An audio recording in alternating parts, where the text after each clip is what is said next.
plantean a los ponentes algunas líneas, no ni siquiera son, digamos, tesis, ni son hipótesis, algunas líneas más o menos temáticas que nos permitirían, digamos, un poco desencadenar, desatar, digamos, la discusión, siempre hay un inicio de donde podamos empezar eso. Una primera línea, así rápidamente, se sabe del potencial productivo de los sistemas de inteligencia artificial.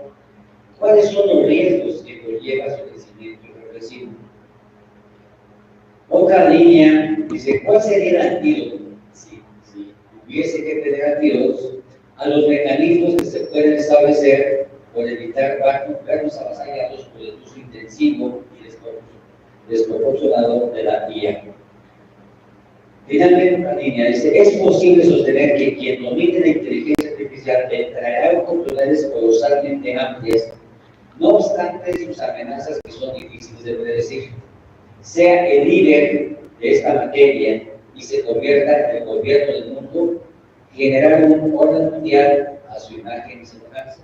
Un poco esta idea de Marx, ¿no? De capital, los capitalistas generan un mundo a imagen y semejanza. Sí, un poco dos, ¿no? En esa línea más o menos, si esto es posible, digamos, como línea de reflexión. Adelante, ¿quién dice ese? ¿Ahí? Adelante. Sí. Hola, gracias. Bueno, antes que nada agradecer la oportunidad de estar aquí a la Universidad de Zacatecas, a los profesores, a Nelson. Y bueno, estas ejes que mencionas, profesor Juan, me parecen muy interesantes, pero hay uno que nos enseñaste, que no sé por qué decidiste como incluirlo ahora, pero a mí me pareció el más interesante, y es la cuestión de los sueños. Él nos preguntaba, decía, durante milenios los seres humanos han vivido dentro de los sueños de otros seres humanos. En las próximas décadas podríamos encontrarnos viviendo dentro de los sueños de la inteligencia artificial. A mí eso me pareció el más interesante y creo que sería bueno, no sé qué opinen el resto de los ponentes, pues conversar al respecto, ¿no? Pero bueno, también abordando lo que dijiste, ¿no? Porque todos son interesantes. Un poco acerca de cuáles son los riesgos sociales, ¿no? Que conllevan su crecimiento reflexivo de la inteligencia artificial. Yo pensaba un poco que creo que uno de los riesgos es justamente el posicionamiento desde una visión tecnocrítica o tecnofóbica. Creo que ese es un riesgo social en el sentido de que no permite la problematización, que se lleva como a la fetichización de la inteligencia artificial o al miedo, ¿no? Y entonces no se sale de esta dinámica de que la inteligencia artificial nos va a salvar o nos va a destruir. Y en ese sentido, pues llegaba otro riesgo social que un poco se irá analizando a partir también de lo que iban diciendo en las otras mesas, que es un poco la mitificación de la inteligencia artificial como un ser todopoderoso y neutral. Y siento que es una imagen que se puede ver mucho en algunos cuentos de ciencia ficción, y remito a uno de David Brown, que es como un cuento corto que se llama La Respuesta, fue escrito en 1954, y se trata de el protagonista que crea una máquina con los conocimientos de todo el universo, ¿no? Y le enciende y entonces le pregunta, ¿Dios existe? Y la máquina le pregunta, y él le responde, sí, ahora Dios existe. Y entonces la máquina es imagen y semejanza ya no del ser humano, sino de Dios. Y en ese sentido yo siento que posicionar a la máquina de la inteligencia artificial desde una posición de Dios de todopoderoso, neutral, no nos permite cuestionar justamente los posicionamientos que de pronto tiene la inteligencia artificial, que justamente en otra clase nos decían que los dispositivos tecnológicos pues, también son políticos, ¿no? Entonces justamente todo lo que viene detrás y que si lo consideramos como algo neutral, pues de pronto nos puede censar. Y pues ahora leyendo un poco a Frankenstein, que es, pues ya se ha remitido a él en muchas clases, ¿no? Y pues esta no va a ser la excepción. Frankenstein, si bien no es Dios, es una criatura creada por el ser humano, pero que se piensa como superior, es decir, un poco desde cómo el doctor Frankenstein piensa cuando realiza su criatura es justamente que hay un ser humano superior, no solo buscando como crear vida, sino que además sea inmortal, ¿no? Y en ese sentido, siento que, bueno, refiriendo un poco también a lo que decía ya en una de las mesas, justamente cuando esta creación cobra vida, pues el doctor tiene vapor, sale corriendo, se enferma, etc. Y no vuelve a ver a su criatura en el resto del relato más que desde las sombras, ¿no? Digamos, se queda desde las sombras, y aunque la criatura siempre está ahí, siempre está presente dentro de la vida del doctor, aunque el doctor quiere como negarlo, hacer todo un lado, pues siempre vuelve la presencia de esa criatura, y justamente pero es una presencia que no está del todo clara, sino que queda dentro de la zona, y en ese sentido, un poco haciendo la relación de la inteligencia artificial, el propio miedo pone una barrera para crear otro tipo de relación con la inteligencia artificial, y se queda dentro de las sombras, ¿no? Y en ese sentido creo que puede ser otro riesgo social, y un poco pues pensando en Sigmund, justamente había que dar cuenta de la comunidad en la inteligencia artificial, como estas las relaciones que nos permiten seguir operando con la vida, en la vida, con la vida, con el mundo. Y bueno, hasta aquí dejo ahorita mi participación. Sí, gracias, Saraí. Gracias, Saraí. Hola, buenas tardes a todos. Antes que nada, muchas gracias por acompañarnos nuevamente, sobre todo a las personas que nos siguen en la transmisión en vivo y quienes están aquí. Muchas gracias. Y bueno, algo que me parece muy importante resaltar es la pregunta que usted nos realizó de cuáles son los riesgos sociales que conlleva su crecimiento, pero en sí en la palabra irreflexivo. Pero aquí ahorita con la llegada de la inteligencia artificial sabemos que, o se piensa que se convierte a revolucionar la productividad en todos los sectores, ¿no? Es una herramienta que va a ayudar a muchas personas. Pero yo creo que uno de los problemas centrales es la carencia del pensamiento crítico que estamos teniendo los usuarios al utilizarlo.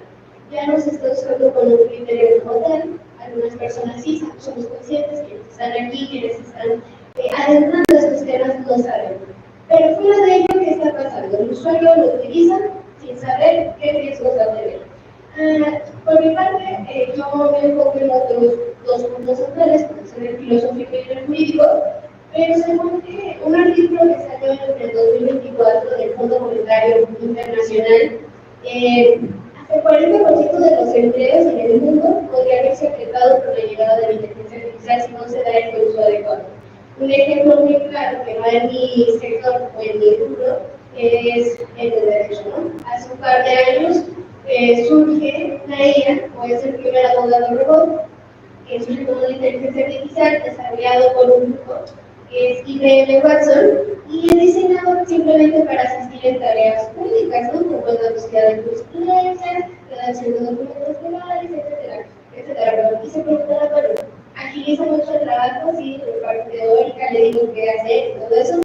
Bueno, para nosotros es un problema porque esas personas o las personas que nos dedicamos desde cero a interpretar, a redactar, a leer, ya no lo estamos haciendo. Alguien más lo está haciendo. Nosotros asumimos que probablemente tiene la razón y no verificamos esa información.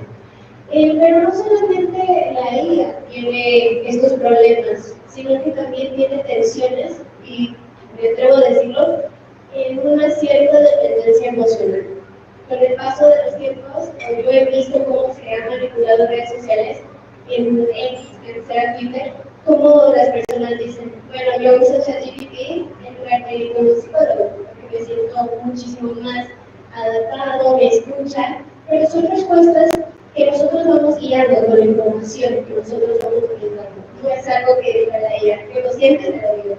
Esa es otra cosa. Hay una autora que se llama Betty Martínez, ella investiga sobre el homo digitalis y dice, el homo digitalis es el hombre digital, el hombre que teclea sus manos, que depende ya de la tecnología, está siendo una persona antisocial que le encanta estar en las redes sociales, con las inteligencias artificiales, porque se siente acompañado. No es necesario estar en un foro como este, ¿no? Para nosotros es más fácil participar, estar desde nuestra casa y nos sentimos bien, pero el contacto humano cada vez es más inexistente. Y, por ejemplo, Shoshana Zuboff en el capitalismo de la vigilancia, ella nos dice que esta parte de la guía con el sector de la economía convierte nuestros datos de alguna manera en materia prima para predecir y condicionar comportamientos. Eso poco a poco se lo vamos dando. Pero hay algunos textos de Yoshi Khan que a mí me parecen muy interesantes, por ejemplo, la sociedad de la transparencia, de cómo el ser humano o cómo nosotros nos vamos adaptando, cómo vamos dependiendo, vamos dejando a un lado lo que queremos, nos adaptamos a lo que se nos brinda y todo eso, pero hay una despersonalización. Para mí se va a comenzar con un plagio del plagio del plagio.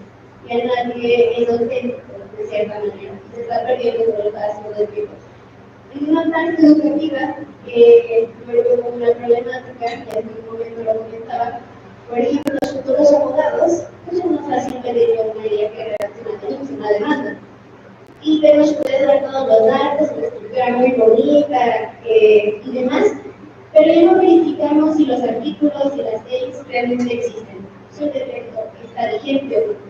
Entonces, el punto central que yo diría de esto, esta parte reflexiva, es la carencia del pensamiento crítico que hay en la actualidad. Muy bien. Sergio, adelante. Bueno, buenas tardes, muchas gracias por la invitación. Doctora Ana, doctor Ana. Gracias, Nelson. A mí me da mucho gusto participar en estas sesiones del seminario. He hecho amigos muy importantes. ¿Quién más? A ver, nos van a sentir, no se van a sentir. Por favor. Bueno, conozco ya un poco más a fondo a alumnos del seminario y bueno, es muy grato este trabajo. El sistema de conversatorio, no sé, no oigo si se oye. ¿Sí se oye bien? Sí. Okay. ¿Puedo repetir todo lo que dije? Porque no supe si me es muy... el sistema de los conversatorios, pues obviamente hay una resistencia, porque pues, tenemos más de 30 años. Sí nos resistimos un poco, porque estamos acostumbrados a otro sistema, ¿no? De preparar una conferencia, una ponencia que lleva tiempo, y eso de que cada quien dé su opinión, así un poco, algo de pronto, pues somos de la vieja escuela, entonces no nos queda muy bien. Pero yo reconozco, y se les decía, hoy fuimos a tener unas cervezas, no, fuimos a comer nada más. Yo les decía, ¿no? Que sí, que es muy, pues, muy interesante lo que está ocurriendo, porque hay mucha participación, o sea, es espantoso que alguien que no le interesa o que lee pésimo su rollo, ahí lo está oyendo así, ¿no? Realmente el sistema del conversatorio tiene sus defectos, tampoco vamos a quitarles las castañas del fuego, pero que sí tiene muchas ventajas. Ahora bien, ya paso a lo siguiente, que es este conversatorio, tema general.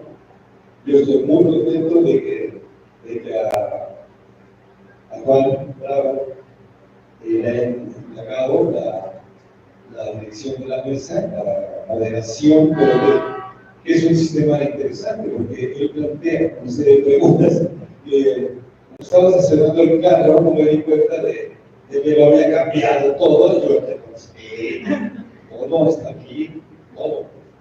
Y luego es pues contestar lo que encontré, lo que pude.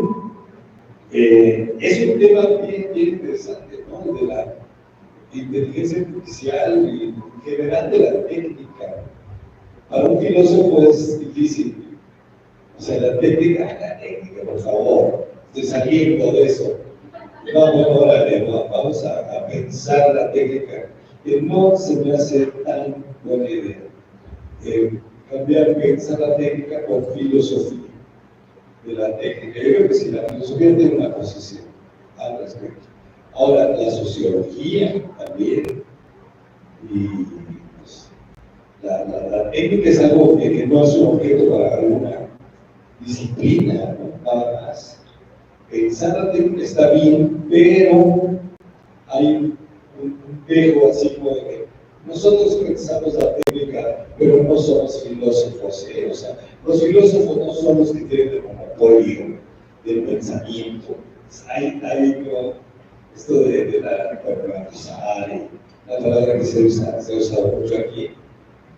Hay cosas así como que no están así, cosas, sí hay cosas, hay patadas debajo de la mesa, no estoy jalando aquí, no sé, o sea, sí, es humano, es decir, no es filosofía la técnica, es pensar la técnica, pensar cómo, pensar, sabemos lo que es pensar, y esa es la cuestión. Las preguntas que mandó Juan son tremendas, sueltas. Contestaron la primera, ¿no? La primera, es tremenda, o sea, la pregunta es, lo pienso así durísimo. Voy a leer porque se me olvidó. Se sabe del potencial productivo de los sistemas de inteligencia artificial, cuáles son los riesgos sociales que conllevan su crecimiento irreflexivo. Pues dijeron, ¿no? O sea, uno se ve así, irreflexivo. O sea, ¿quién tiene el derecho a controlarlo? ¿Qué es irreflexivo?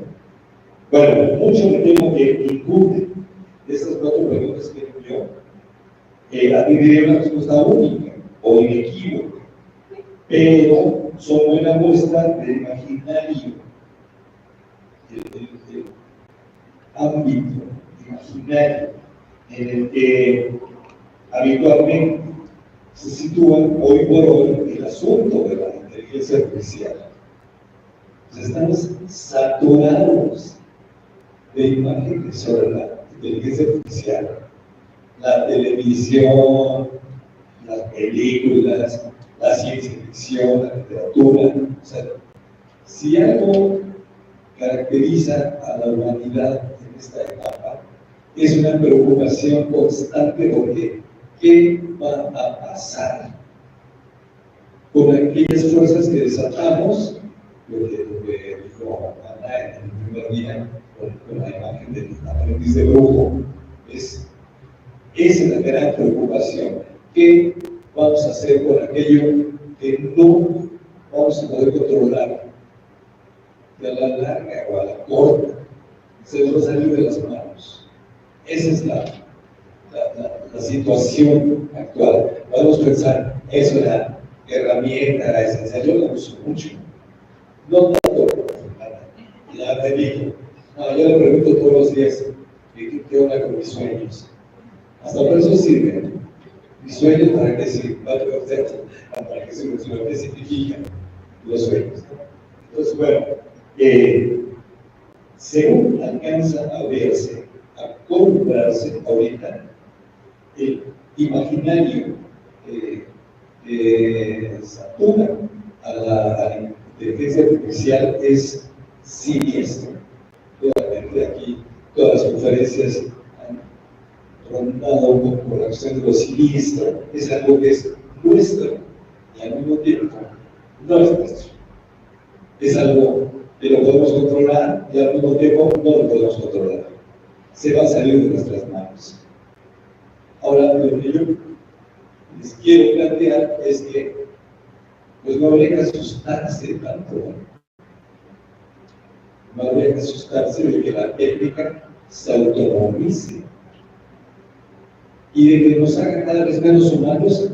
Qué bueno, es asqueroso. El ser humano es una de las criaturas más infames de la tierra. Esa es la verdad. Eso es lo que se puede ver, que es, no, el ser humano y el alma y la esencia, o sea, no. Nada que ver con eso.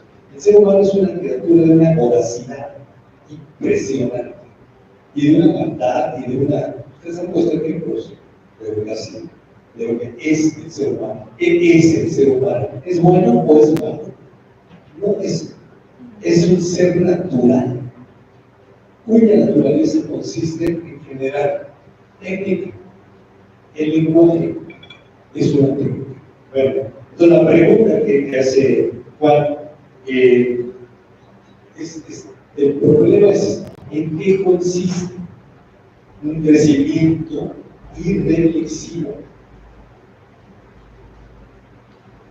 Bueno, la IA está modificando a gran velocidad muchos ámbitos de la vida humana, personal, laboral, íntima y social, educativa y política.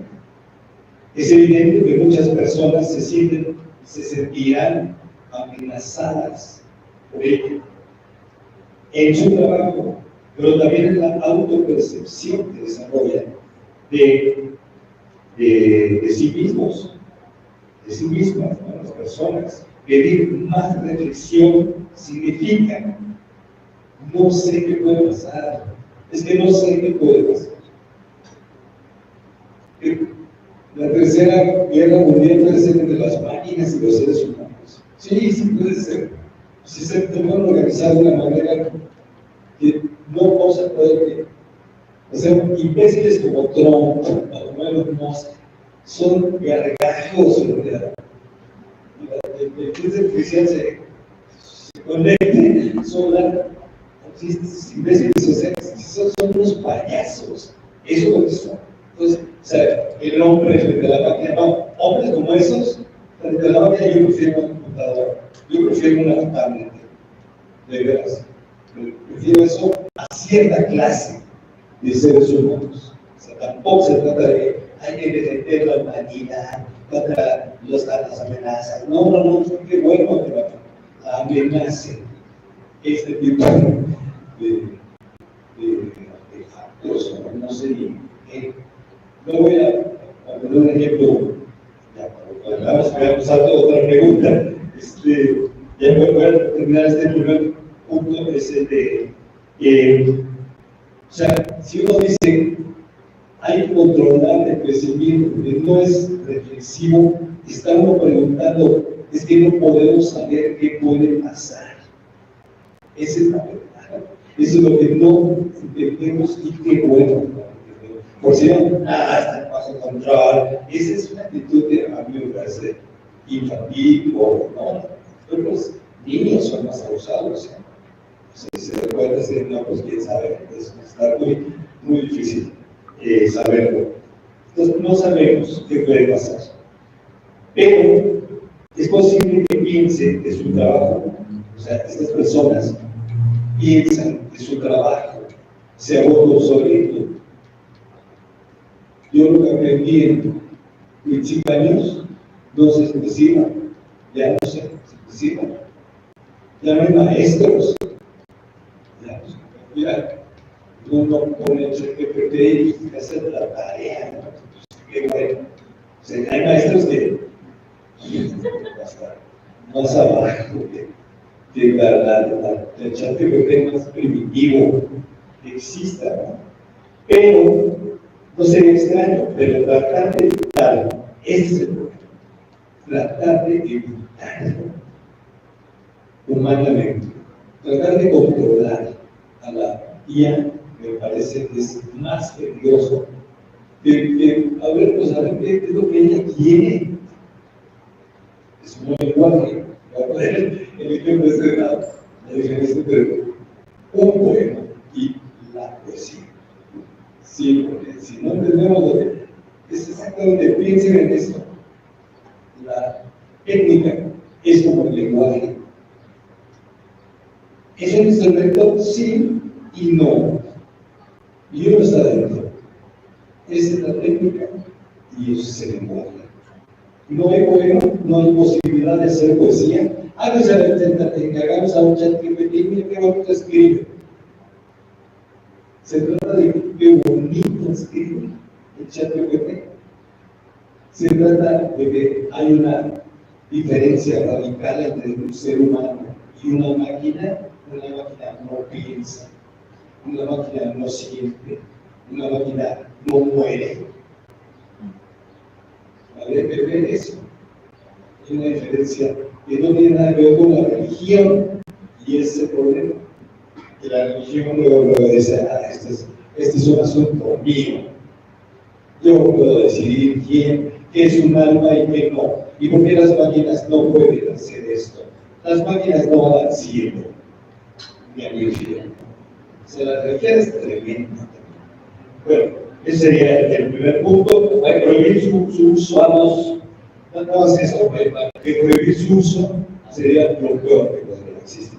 Ok, esta primera pregunta, de los comentarios que se han estrenado aquí, hay algunos que podemos rescatar, para lo cual la palabra que inmediatamente, digamos, hacerlo un poco más ágil, y no solamente una ronda de capacitaciones sobre lo que han comentado, inmediatamente va para ustedes, que independientemente que no cubramos todas las preguntas ahí, esas preguntas solamente como iniciales se toman en cuenta, no se toman en cuenta. ¿Qué hay que hacer? El riesgo. Riesgo sobre que nos rebasen, miedo a que nos rebasen. En el fondo hay un problema, digamos, de recepción. ¿Cómo recepcionamos los productos que se van creando en estas revoluciones, digamos, de los días? ¿Cómo la técnica va cambiando y los dispositivos que se van generando en ellos, digamos, cómo nos están modificando nuestro propio actuar como ciudadanos, nuestro propio actuar como individuos, nuestro propio actuar, digamos, como personas en nuestras interacciones cotidianas, en el trabajo, en la universidad, en donde sea, donde uno esté. De tal manera que esta guía, digamos, nos atraviesa en todas las dimensiones, en el trabajo, en la educación, incluso cómo damos clases. Pues ahora dice que usar estos dispositivos, yo solamente sé el pizarrón y el GIS, ahora pues ese aparato. Pues entonces, como que dice, ¿cómo le hago? Ya tengo 30 años haciendo lo mismo. Haciendo lo mismo, pero también. Pues es esa cuestión. Entonces, ¿cómo viene la recepción, digamos, de parte de todos los ciudadanos? Unos con miedos que tenemos 80 años, ¿no? Dice, estos aparatos. El problema es que a veces los aparatos se vuelven los mejores acompañantes de las personas. Ustedes ven las familias, ¿no? Se van a comer eso, cada quien, mamá, papá, abuelita, tío, la sobrina, la amante, y los niños y los sobrinos, todos, y cada quien, digamos, su aparatito, pues, ahí están, ¿no? Entonces sí hay una modificación, digamos, en las interacciones. Ese papel es cómo lo podemos, digamos, agregadamente como sistema, pues. Entonces, sacamos, digamos, los acompañamientos. ¿Qué pasa con las emociones de los individuos? ¿Prefieren una persona o prefieren su aparato? La gente vive más con el aparato. La gente consulta más el aparato. La gente vive más con el aparato. Se ve, digamos, un acompañante insustituible, independientemente de las formas, los modelos, los precios, qué sé yo, pero siempre hay un nuevo acompañante, digamos, en su vida cotidiana. Estos elementos, un comentario, incluso 4 minutos, y trasladar la palabra ya a los colegas. Bueno, yo tengo una pregunta primero para Saraí. Cuando hablaba del plagio, ¿no? Y que ya no es auténtico, y yo pensaba que no todas las ideas pueden cambiar a partir de las ideas de otros, es decir, las ideas son el estilo, o pensaba un poco lo que estábamos haciendo aquí, en el que, bueno, nuestras ideas a su vez se relacionan con las ideas de otras mesas, que a su vez se relacionan con lo que estamos trabajando, con las ideas de otros autores, y en ese sentido, o sea, se podría hablar de plagio, y en ese sentido llevarlo a la inteligencia artificial, que hace lo mismo, recopila autores, recopila ideas, pero a su vez crea otras, y si eso puede considerarse plagio. Bueno, eso es un poco una pregunta que tenía para ti. Y con relación a lo que decía el profesor Sergio, de tratar de controlar la inteligencia artificial y que no sabemos qué puede pasar, y que creer que estaba bajo control de las personas un poco infantil, pero que había que tratar de controlarla. Yo la relacionaba un poco con uno de los ejes que planteaba el profesor Juan, con si quiere dominar la inteligencia artificial y se va a poder convertir en el gobernante del mundo, quien domine esa inteligencia artificial. Y yo lo he pensado un poco en que si bien la inteligencia artificial fue quien la domine, no sé, personalmente o no, algo así, podría tener un cierto control. También pienso que la inteligencia artificial, pues, de pronto hay interacciones con ella que son difíciles de predecir y que pueden llevar a simplificaciones y transformaciones, pues, que no, o que salgan de ese control. Y yo he pensado un poco en Deleuze y Guattari cuando hablan de rizoma, justamente pensando pues como rizomática en este sentido, no que se trata como persona que domina la inteligencia artificial, algoritmos, mundo, ¿no? Y que hay un control de un flujo lineal, sino que los propios flujos algoritmos a veces escapan de ese control, ¿no? Y un poco pensando que no es que no haya nada de control, más bien dentro del propio rizoma, pensar que hay arborescencia, es decir, cierto control que tal vez sí responde a ciertas dinámicas de quienes tienen el poder, y sin embargo también hay como muchos otros flujos, muchas otras ramificaciones que escapan a ese control y que a su vez generan nuevas formas de orden, ¿no? Que no solo responden como a una sola persona, a una sola empresa, a una sola persona que domina la inteligencia artificial. Y en ese sentido pienso que esta parte de tratar de controlar la inteligencia artificial de pronto se vuelve imposible justamente por todas estas ramificaciones y formas de conectar que tiene, y que pues no generan nuevos órdenes, sino es como orden específico, ¿no? Y que pueden escapar a este control que nosotros tenemos darle. Bueno, hasta aquí tengo mi participación por el momento.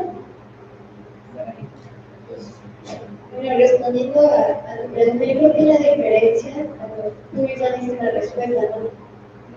Cuando nosotros citamos o hablamos de autores, estamos citando un nombre, no estamos protegiendo. Lo hacemos con toda la conciencia del mundo de donde vienes a hablar.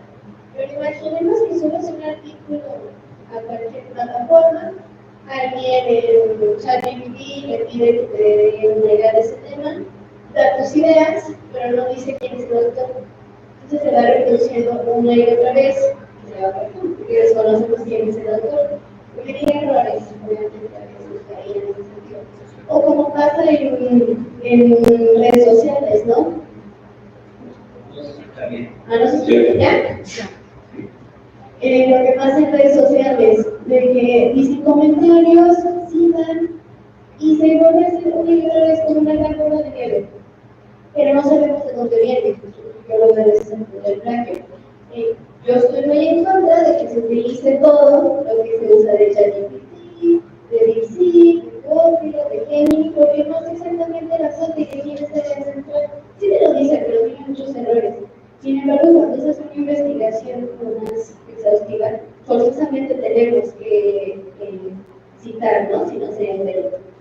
Y algo que quiero retomar de lo que dijiste, doctor Sergio, que creo que es muy importante, pues el mes pasado se acaba de proponer una iniciativa de ley nuevamente para la regulación de inteligencia artificial en México, en San Lázaro, y me parece muy importante que uno de los legisladores zacatecano, cuando hace su publicación en Facebook con las propuestas de esa iniciativa de ley, dice algo muy interesante, no sé si me gustaría saber qué opinan. Dice, no podemos permitir que la tecnología avance sin reglas claras y vigilancia democrática.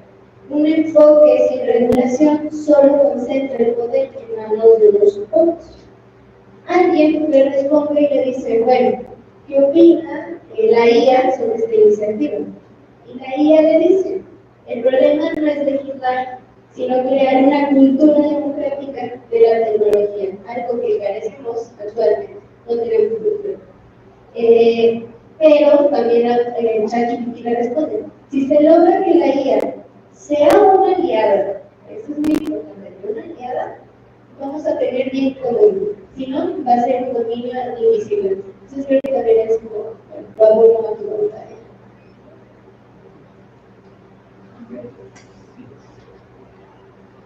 Bueno, el manifiesto del Partido Comunista Parágrafo 4. ¿En cuál edición? No, en el manifiesto dice Marx y Engels, porque lo firman los dos, y dicen la revolución surge en el momento en que hay una discrepancia absoluta entre la evolución de las fuerzas productivas y relaciones de producción que las limitan o las neutralizan o las convierten en una variable dependiente, no independiente. Bueno, esa es la visión que tiene Marx, que está a la izquierda, y que podemos pensar en términos maliciosos, porque es lo que hay que hacer con los filósofos malicianos, no maliciarlos, no ponerles palabras que nunca dijeron, ser lo más fácil. No, hay que maliciarlos, hay que, a ver, lo que está diciendo este señor se puede entender en un doble sentido, mínimo doble sentido. Entonces, bueno, Otrillán lo toma muy en serio, dice, pero ¿de dónde sacaron los marxistas que las fuerzas productivas evolucionan espontánea y naturalmente? O sea, como que las fuerzas productivas van siempre buscando una plenitud que las relaciones de producción le impiden. Eso es mito, eso es mitología en el sentido más profundo. No nada más, es falso, no. Esto es pensar que las fuerzas productivas crecen independientemente de todo, es muy interesante. Entonces hay que ver, oye, y la inteligencia artificial no será parte de este crecimiento que no le pide permiso a nadie, ni siquiera a la economía, ni a la política, ni a la guerra, ni a nada. Crecen, las fuerzas productivas crecen, así como las plantas crecen. Allí no es tanto, imagínense ustedes regañando a las plantas de su jardín. Es que ya creciste como perro, tú. No, estás arrogando a esas plantas. O sea, fíjense cómo es. No estaremos haciendo lo mismo con las fuerzas productivas en el sentido de manifestadas en la inteligencia artificial. Esa sería la primera cuestión, ¿no? O sea, ¿quiénes somos nosotros desde una posición moral o política o ideológica para decir hasta aquí llegan las fuerzas productivas? Ya, a partir de hoy, así como dijo un día el observador, a partir de hoy ya no hay liberalismo, neoliberalismo es de país. No, lo siento, literal, qué buena otra vez. Gracias. Si no hubiera habido eso, así, a partir de hoy ya no va a haber la inteligencia artificial. Dame la palabra a Fernanda. ¿Marco? ¿Sí? A ver, Ana María. Miguel. Y Fabio. ¿Sí? Adelante, Sí, gracias. Bueno, un comentario un poquito, no quiero que sea como una conclusión, porque no vamos a concluir nada, no se trata de concluir algo, es un conversatorio, pero de alguna forma esa es la conclusión que yo alcanzo a llegar, un poquito de lo que ahorita estaba introduciendo el doctor Sergio, pero que también desde un principio se ha estado diciendo, de que bueno, coincidimos todos que sí es el final de una época y sí es el inicio de una. Y también alguna vez me tocó escuchar por allá afuera que podríamos decir que históricamente la llegada de la IA se puede decir que es como cuando llegó el internet o cuando llegó inclusive el fuego. Entonces es algo que cambia así de drástico la humanidad, pero ahora yo les pregunto, el fuego lo podemos utilizar para cocinar, lo podemos utilizar para incendiar, para quemar, para hacer una guerra. Y lo mismo ha pasado con el Internet, ¿no? Al final de cuentas, el Internet ahí está la deep web, en donde se venden armas, en donde se trafica pornografía y demás. Y también el Internet lo utilizamos con fines constructivos, no con fines de comunicación, con fines de conexión, con fines de globalización y también con fines educativos. Al final de cuentas, ahí encontramos los PDFs, ahí estamos en nuestras clases en línea y demás. Entonces creo que es esto, ¿no? Como seres humanos no podemos controlar, justamente muy rizomático también, como lo decía Maya, ¿no? El Internet tampoco tiene un punto central ni un punto de control, es una red que se extiende y que justamente eso la hace lo que es, eso la hace de poderosa como es. No podemos controlar, y pienso que con la guía va a pasar lo mismo. Volvemos otra vez al tema de lo del arte, que era lo que platicábamos con Marco, que yo les decía, es que si queremos la guía para hacer arte, mejor no hay que usarla. O sea, porque para eso nosotros disfrutamos de hacer el arte. O sea, por ejemplo, hacer música, hacer poesía, o en el proceso creativo de nuestra tesis, que también es un proceso creativo. Al final de cuentas, todo lo que sea creativo, creo que nos corresponde a nosotros hacerlo, porque además tenemos mayor potencial de lo que puede tener la IA. Sin embargo, por ejemplo, en términos analíticos o en términos de consulta, en términos de asesoría, pues sí que es una, o de interpretación, que es lo que yo le comentaba al doctor Sergio de mis sueños. O sea, sí creo que puede ser algo útil o algo por lo menos divertido, como el Internet, ¿no?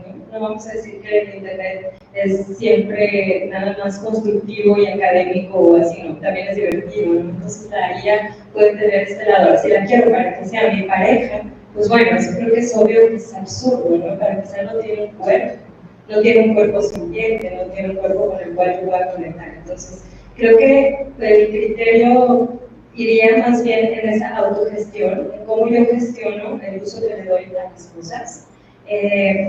Voy a hacer un comentario un poquito fuerte también, de un comentario que salió con Angie justamente en el baño, ¿no? De que yo le decía, es que la IA se puede usar para todo. Yo le decía hace poco, escuché que ya no hay que subir fotos de nuestros hijos a Facebook desde muy hijos, porque están utilizando las caras de los niños para hacer pornografía infantil con inteligencia artificial.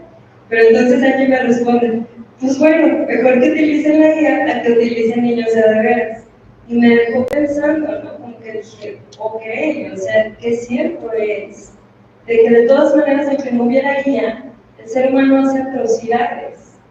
Entonces, creo que eso de que qué tan riesgosa puede ser la guía, pues bueno, el ser humano ya de por sí somos un caos, somos un desastre.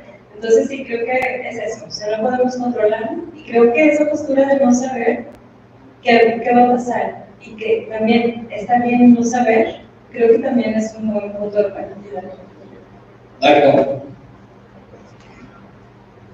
Sí, bueno, el debate continúa. Gracias, Juan, Sergio, Mayra, Saray, por su conversación, por continuar la conversación. Me parece que sí. El punto ha llegado gracias a un rato lo que dice Fernanda, pero antes quisiera tocar lo que dijiste sobre el nombre del seminario, que ya sabías que se llamaba Pensar la Técnica, que nos lo cambiamos ayer, y efectivamente tú has sido uno de los cómplices nuestros, Sergio, al estar siendo maliciosos con los filósofos. Si algo me gusta a mí de la filosofía es bajarnos de ese pedestal que se sienten hechos de la mano de Dios, ¿no?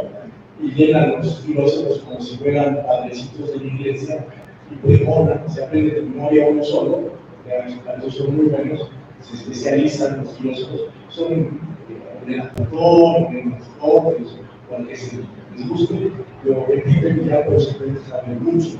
Nosotros nos hemos dado cuenta, sin perder el respeto ni a Platón, ni a Aristóteles, ni a Spinoza, ni a San Agustín, de que hay una riqueza que va más allá de lo que las disciplinas y lo que caracteriza mucho a los filósofos, no digo que a todos, pero esta idea de sentirse hechos por la mano divina, la idea de que tenemos los conceptos de la filosofía, ya están por encima ¿no? De todos, ¿no? Que no se diga la facultad de filosofía y letras, los que mamonean, los que mandan, pues son los filósofos. Y el último nivel del salón están los pedagogos, ¿no? Bueno, los geógrafos. Pero así es, ¿no? Afortunadamente, Fernando nos dijo que cada quien tiene su potencial y que el potencial del pedagogo vale tanto como o sea, el pedagogo que habla de Freire como el de Platón vale tanto, ¿no? No porque yo hablo de Platón valgo más que porque hablar de Freire, de Soli, ¿no? Me parece que ahí está un poco la parte de la crítica. Tú, afortunadamente, no eres filósofo de origen, eres antropólogo, vaya, eres pedagoga, pues ahí tú tienes abogada, con razón. Uno escucha el bárbaro, pues, sociólogo, ¿no? Pues uno escucha cosas más sensatas de las que a veces escuchamos de muchos filósofos, que son verdaderas cosas que ni siquiera puedo decir el mundo, ¿no? Entre otras cosas, el romantismo, ¿no? Se sienten profetas que saben todo lo que es la ética, lo que es la justicia, lo que es la libertad, pura metafísica, como diría Foucault, cosas que no existen, que la libertad no existe, la vida no existe, la justicia no existe, lo que existe son seres vivientes, existen relaciones de poder, existe esto, pero bueno, nos encanta hablar de las fórmulas perfectamente, pero no está hecho este seminario para criticar nada más a los filósofos, sino también a los sociólogos, a los pedagogos, a todos, digamos. Y mucho de esto tiene que ver con nuestra relación en este momento con la tecnología o inteligencia artificial. Se le considera, se puede decir, una herramienta. ¿Estamos de acuerdo? Parece que no estamos de acuerdo, pero hemos llegado a discutir si eso no es una herramienta. A mí me parece que puede ser tomada como una herramienta, pero es algo más que una herramienta. Actualmente, la inteligencia artificial ha venido a partir, a inaugurar una época en la que todavía no sabemos qué vaya a pasar. El que diga, no, vamos a empezar a total, es el apocalipsis, o el que diga, no, estamos a punto de construir un ley, un paraíso, pues me parece que es una cualquiera de las dos cosas está hecha, la inteligencia artificial es barbarie y progreso, ¿no? O sea, va junto con el pecado, no es una cosa o la otra, está en riesgo de nuestra vida, pero me parece que la inteligencia artificial no es un poco pensando lo que se ha hablado ahora de la potencia, sí tiene potencia, me parece que por supuesto que tiene potencia. Ella dice que no es para hacer arte.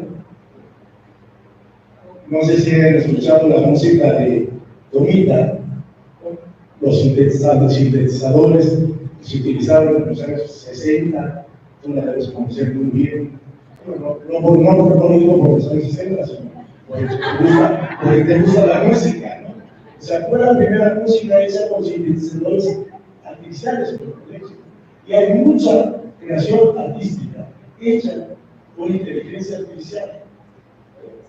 Entonces, creo que ahí hay, digamos, un debate que debe continuar, lo que decías de la poesía, tú hasta aquí. Decía María, ¿sí? Yo quisiera Un poco más breves sus comentarios y más puntuales.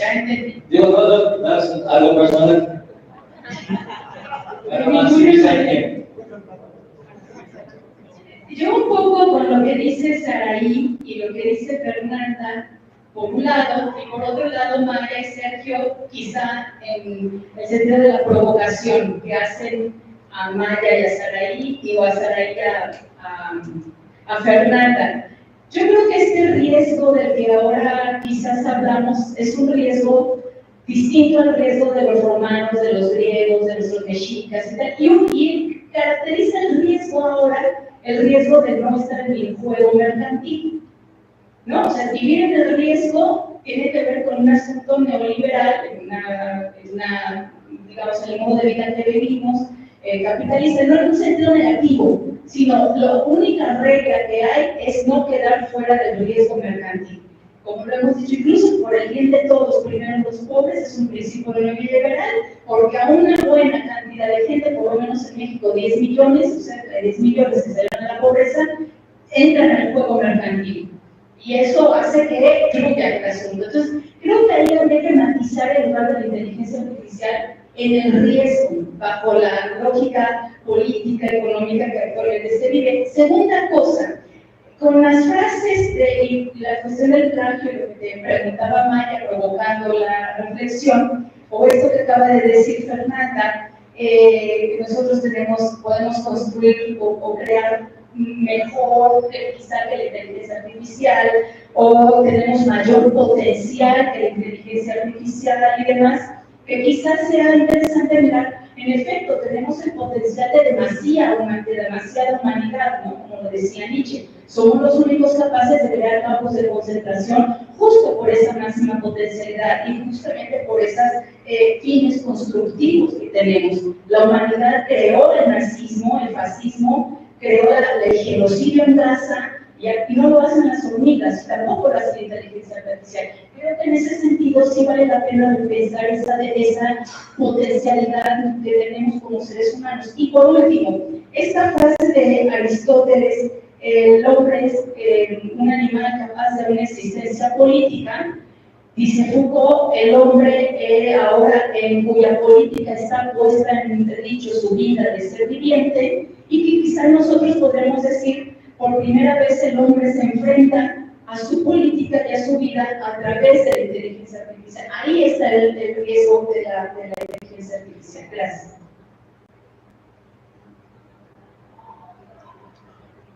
Bueno, muchas gracias a la mesa, son cuestiones muy interesantes. Mis preguntas van principalmente para Saraí. Creo que dijiste que estudiaste Derecho y Filosofía, ¿no? Entonces me gustaría saber cómo tu lectura como filósofa y de Derecho, ¿por qué importa el autor? ¿Por qué importa desde ahí la originalidad? ¿Y por qué no podría importarnos mejor lo que nos hace pensar? Lo pienso un poco en el sentido de que la inteligencia artificial incluso ha engañado, ¿no? Bueno, lo que comentaba en otra mesa, un filósofo se estaba haciendo famosillo con un pensamiento de la inteligencia artificial. Ahí lo importante es de, ¿por qué preguntarnos es que quién fue el inventor de la inteligencia artificial o el humano? Sino, ¿por qué no pensar de aquí nos presentó algo que es importante pensar, ¿no? Y eso nos hace como pensamos a nosotros mismos desde dónde estamos imaginando esta originalidad. Y pues somos de un pensamiento occidental, no estoy diciendo que sea malo, y con lo que voy a decir no quiero decir que Oriente y no Oriente esté la respuesta, pero simplemente habla como de visiones distintas de eso de la originalidad, porque en China se maneja mucho la cultura de la imitación, si mal no recuerdo es el Shanghai, no me acuerdo, que habla de que entre más repitas algo, es mejor, ¿no?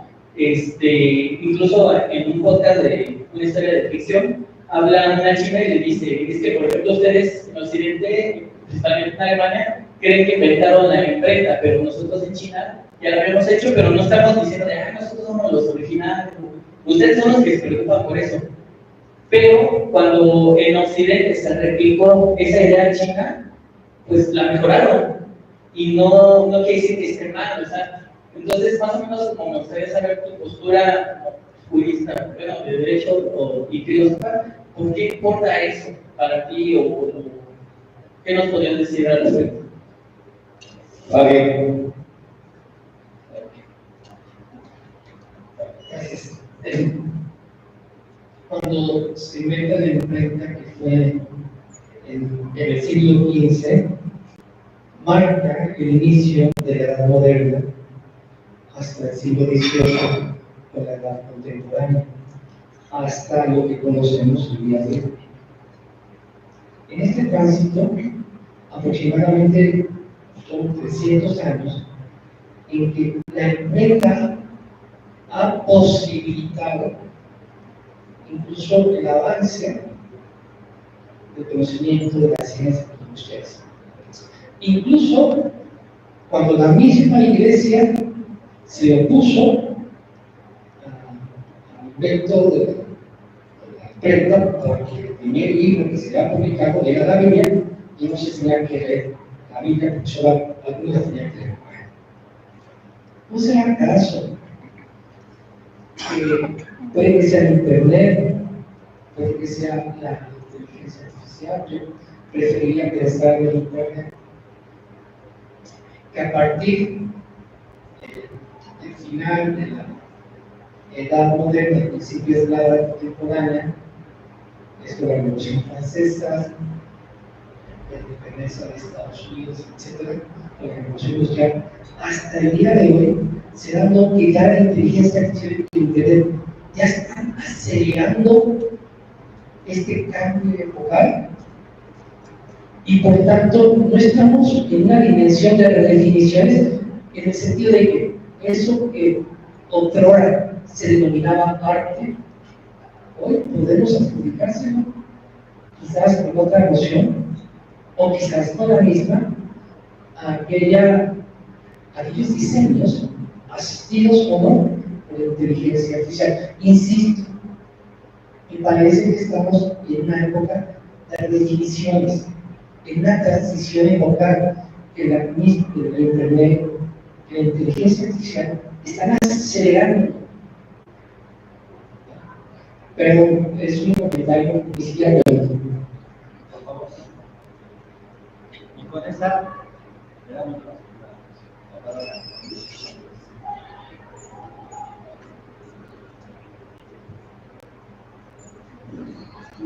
Hola, buenas tardes. Soy Manila, alumna de la Clan. Me gustaría hacer un comentario y una pregunta respecto a lo que se hablaba sobre el plagio, donde se mencionó que muchas veces estas ideas son robadas y se empiezan a replicar sin control. Pero ustedes como docentes y tomando un poco la teoría de Paulo Freire sobre la palabra generadora, ¿no piensan que también sus ideas se replican en clases, se transmiten y estas se llevan a un punto donde el discurso no solo es oral y escrito, sino es algo que se va replicando con las generaciones de sus alumnos? Entonces, no necesariamente en esta inteligencia artificial se está haciendo una masificación y una replicación del pensamiento. Inclusive, no lo veo algo negativo porque en todas las clases nos llevamos algo del docente, nos llevamos esta palabra generadora que comienza en la alfabetización. En la alfabetización que tiene ciertas preguntas que nos invitan a la reflexión, que nos invitan a la crítica, que no queda como algo privado y que el discurso no es algo que únicamente se queda hoy y como se queda está, sino que constantemente se está transformando y se está construyendo. Entonces, iba respecto a eso la pregunta. Si esta replicación de ideas de la que se habló, no es lo mismo que ir a tomar una clase con un docente que tiene esa palabra generadora. Gracias. ¿Puedo hacer una pregunta? Es que en la mesa pasada igual esta me hicieron pensar que ya lo había dicho Miguel, y es cómo y qué implica pensar el concepto de información y ahora le sumo el aprendizaje en el contexto de la guerra y en el sentido del plagio. O sea, ahí cómo se interpelan estos dos conceptos.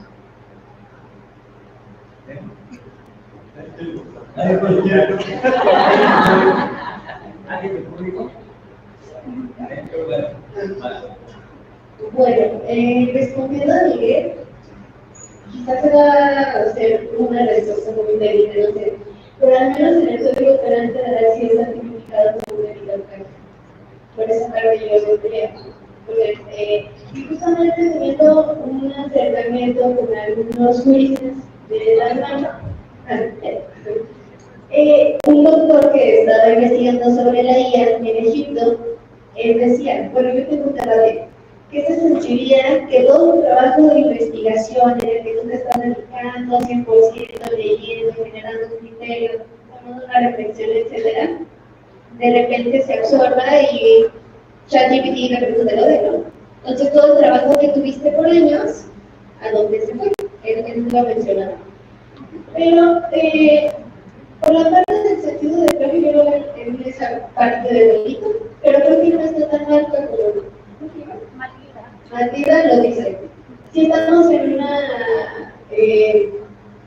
un constante aprendizaje donde nos deja alguien una enseñanza, ¿no? Aquí hemos aprendido una y otra vez y hemos replicado una y otra vez las ideas, pero las vamos interpretando. Aquí es donde creo que entra como la hermenéutica, que cada persona Hay cuestiones en las que sí consideraría que sí se debe de seguir como tal para citar a los autores. No digo que todo, es imposible. En un curso que tuve con Cabo en México, el ingeniero que se encargaba de dar como las capacitaciones nos decía, es que lo que tenemos que hacer no queda tanto esta parte del plan y todo eso, sino el uso ético que le estamos dando y esa conciencia ética al utilizar todas estas herramientas, todo lo que se nos brinda. Y también mencionaba, hizo un ejercicio, por ejemplo, de 2 poemas. Hace uno de Ramón López Velarde y otro que muy similar al de Ramón López Velarde. Y hace un ejercicio y dice, ¿cuál considerarían ustedes que está hecho por Ian y cuál está hecho por Ramón? Entonces ahí hubo como un pequeño debate, ¿no? Porque era tan similar que era muy difícil descifrar cuál era cuál. De hecho, si lo recuerdan el año pasado, en un concurso de fotografía, era una fotografía que fue hecha por inteligencia artificial y se dieron cuenta después que habían sido por guía. Muchas cosas no las podemos controlar, pero si somos conscientes, y sobre todo esta parte de la ética en general, la ética que tenemos dentro de la tecnología es como lo más importante. Yo creo que eso es lo que prevalece. Y me gusta muchísimo la reflexión de Matilda, creo que dio el punto clave a muchas respuestas, porque yo puedo tomar el punto de vista de muchos de aquí, pero alguna vez alguien me dijo, en el debate conmigo, primero tienes que aprender toda la teoría, saber toda la teoría. Pero yo decía, bueno, ¿y en qué momento vamos a crear algo diferente a lo que tiene la teoría? También creo que eso está de por medio, no porque tengamos algo, sí, vamos a aprender, hay cosas que sí no estoy de acuerdo, pero creo que también podemos o tenemos la capacidad de crear, de hacer y ser conscientes y éticos en el uso de esto. Gracias. Bueno, primero me gustaría retomar un poco lo que decía Fernanda con relación a la importancia del cuerpo. Me parece interesante porque dice que era como absurdo que se establecieran como relaciones románticas, ¿no? Digamos, sin un cuerpo, por así decirlo. Y yo pensaba un poco en el metaverso y en juegos, por ejemplo, de Roblox, ¿no? Donde hay avatares, ¿no?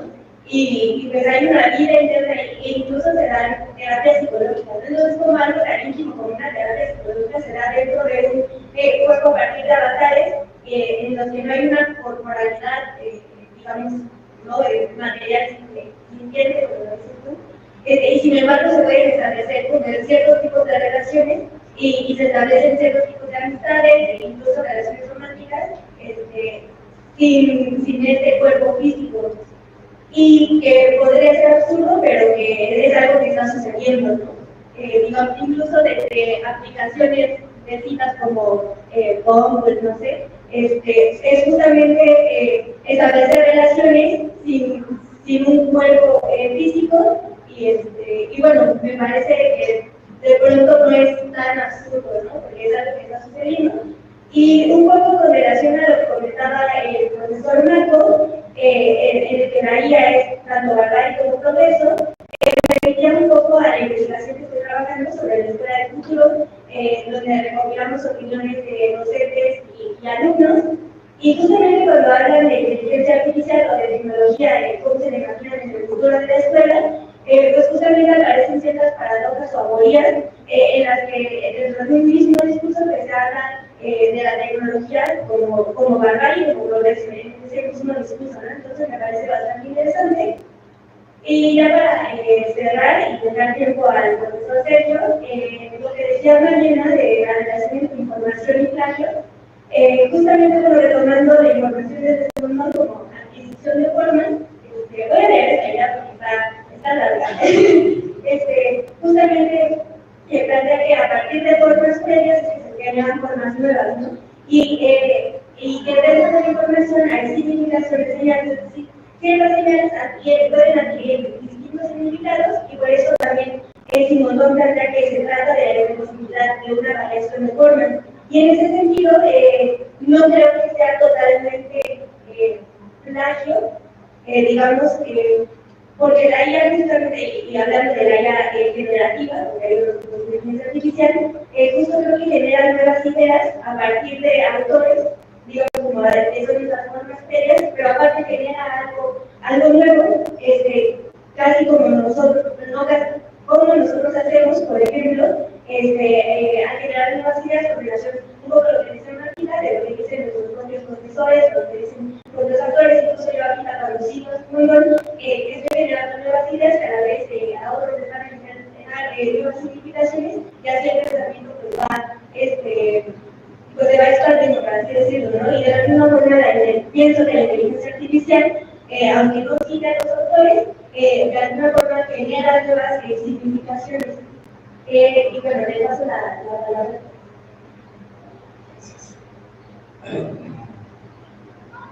¿Pueden repetir su pregunta? A ver, Marco, claro que pensar la técnica ya lleva 3 años, ¿no? ¿Cuántos lleva? El seminario lleva 5 o 6 años. No, pero antes se llamaba filosofía de la técnica. 4 llevo. O sea, ya cuando me invitaron, se llamaba filosofía de la técnica. Yo estoy de acuerdo contigo, o sea, la filosofía en general es una mierda, o sea, sí es. El problema es que se confunde la filosofía con la metafísica. Cuando se confunde con la metafísica, es cuando es una mierda. Cuando tú separas la filosofía, es una física, es la física. Es entender cómo funciona esto. Es la diferencia que habría entre una ética normativa como la de Habermas, o la de Apple, o la de Argentina, de la que quieran, una ética normativa. Tú tienes que hacer esto, porque de lo contrario es horroroso. A una ética como la de Spinoza. La ética de Spinoza es como una etología. Es como una etología. ¿Te gusta Webster? ¿Te gusta Webster? Es Spinoza. Está diciendo, el ser humano es esto. No se va a decir cómo debe ser. Es esto. Es una mierda y es muy buena onda. Es increíblemente tiene unos grandes potenciales y es una bestia destructiva. O sea, es eso. Es la diferencia entre filosofía y metafísica. O sea, no son lo mismo, es más, son lo contrario. Entonces yo abrazo a la filosofía cuando no es metafísica. Cuando es metafísica, omito. Sí, omito. Entonces yo estoy muy de acuerdo con Ana también, con esta voluntad de disolver los grupos de grandes conceptos metafísicos. Cuando contestaste Fernanda, totalmente de acuerdo. O sea, el problema, o sea, yo estoy de acuerdo con Fernanda, también muchas cosas de esta defensa del cuerpo, de todo eso. Pero, así, como que todavía caes en divinizar palabras como ser creativos. Puedo decir, ¿no? Que ya no soy humano, si no soy creativo. O sea, yo no me quiero levantar de mi cama, nunca. Que eso ya no soy humano porque no soy creativo. Fíjate bien, lo que te dice ella es no divinices palabras. Es todo, ¿no? Pues, yo sé para todas. Tenemos que tener más distancia. Y eso me lleva, bueno, a la intervención de Fabio, que es precisamente esta cuestión de, oye, pero la imprenta, lo primero que publicó fue la Biblia. Entonces, yo tengo un hermano, tengo un hermano más chico, que cuando cumplió 50 años me dijo, bueno, ahora sí, dime qué tengo que leer. Porque tiene 50 años y pues parece que tengo 4 años, 5. O sea, no sé nada, no entiendo nada del mundo. Y le dije, bueno, lo primero que tienes que leer es la Ilíada. Y en segundo lugar la Biblia. Y se lo pongo el libro y no, Oye, no te hubiera preguntado. No, pues yo decía, sí, textos que no se pueden hacer a un lado. Bueno, Matilda, no entendí bien la pregunta, pero lo que entendí fue así como lo que transmite un profesor en clase no tiene nada que ver con lo que dice. O sea, realmente o es muy lejano, así como que lo que yo te estoy diciendo es esto, y el profesor no se da cuenta de que es eso. O sea, yo porque no soy químico, farmacobiólogo, tanto me gustaba esa materia, con una maestra que fue nefasta. ¿De veras? O sea, yo, química, terminar como esa señora, no. O sea, ella quería la cosa, era buena onda, química es una cosa maravillosa. No, pero si acaban produciendo esto, no. Entonces uno va así como, pues uno tiene la desgracia de ser un habitante de las escuelas a la fecha. Y bueno, pues como que uno, hay gente que le aprende mucho más, por lo que no quiero ser, pero como él me dice que tengo que ser, él o ella me dice que tengo que hacer eso. Bueno, creo que hay dos, rapidísimo. Ramón, Fernando Guerrero, sí, bueno, un puntualito que tenemos como 60 segundos nada más, ¿sale? Sí, muy puntual. Respecto a la noción de autor, por ahí no tiene texto sobre eso. La noción de autoría nace en la Edad Media y es sobre todo quién se va a hacer responsable del comentario que hay en esta vida. ¿A quién vamos a torturar? ¿A quién vamos a llevar a la Inquisición por lo que hizo? Solo ahora en una cultura neoliberal y meritocrática, pues pensamos que nuestro nombre vale. Me recuerda mucho y me gusta mucho ese libro de Kropotkin, ¿no? El de La conquista del pan. Él dice, pues todo es de todos, o sea, toda la humanidad ha contribuido a que lleguemos aquí, donde estamos sentados, el que hiló, el que descubrió todo, cómo hacer un milagro, que cada cosa que hay es hecha por el trabajo humano, a nadie le pertenece nada. Entonces creo que es una tendencia de nosotros a pensar que deberíamos ser los autores. El problema es que, claro, en la computadora aparece cualquier cosa. También está detrás, yo creo, la noción de orden de discurso. ¿Quién está legitimado para decir qué y cuál?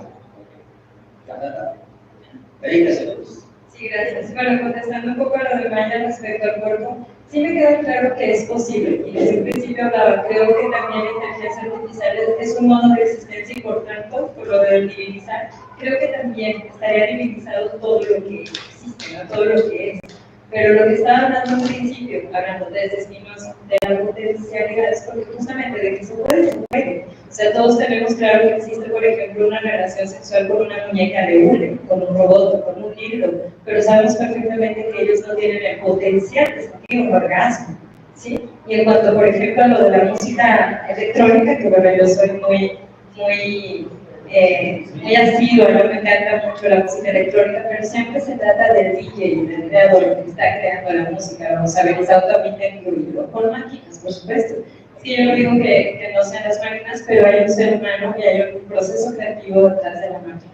No podemos estar hablando de Textuí, no podemos estar hablando de él o de cualquier otro artista. No va a ser lo mismo que por nada más una inteligencia artificial, a que vaya, o sea, irían ustedes a un concierto de una computadora ahí haciendo música sola por medio de una inteligencia artificial. Estaría preciosa quizás la música, pero no es lo mismo, es lo que les estoy hablando. No es que no se pueda tener una relación sentimental con la máquina o una relación sexual con la máquina, pero no va a ser la misma potencia la que tenga la máquina a la que tenga el ser humano, a la que tenga el cuerpo sintiente de llegar a una cúspide.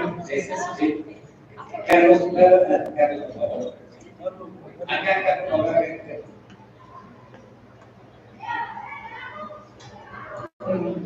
muy puntual. Tendríamos que repensar la propiedad intelectual. ¿Quién es dueño de quién y para quién? Estamos muy acostumbrados a tener guías, cartas de navegación, pero eso ya no existe.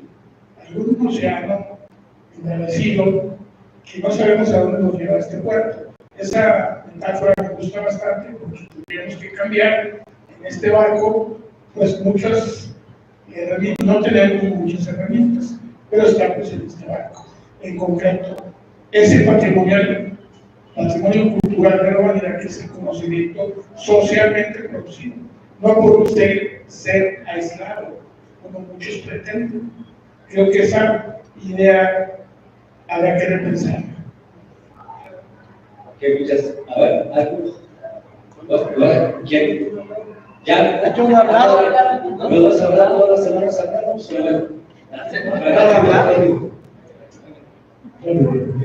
Hay que recordar que cuando los chinos vivían en palacios, en unas grandes ciudades, en Inglaterra se estaban construyendo en la nieve, ¿no? O sea, cuando leían la Biblia, ¿no?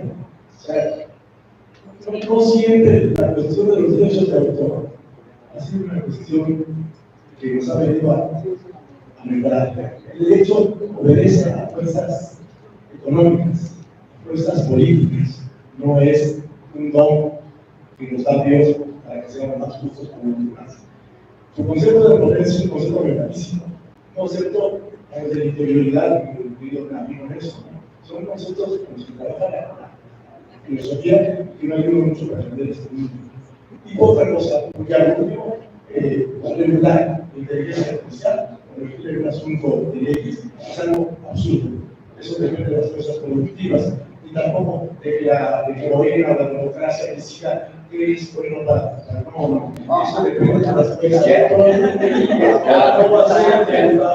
No va a ser Bueno, cerramos aquí, se terminó el tiempo, muchísimas gracias, quedó muchísimas cosas que podemos sacar. Muchas gracias a la Lidia, a la María, por estas informaciones, gracias a ustedes.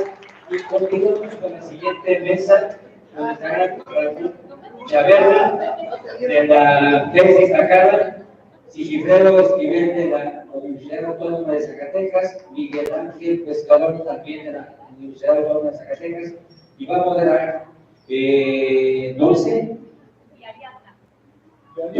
Ariadna,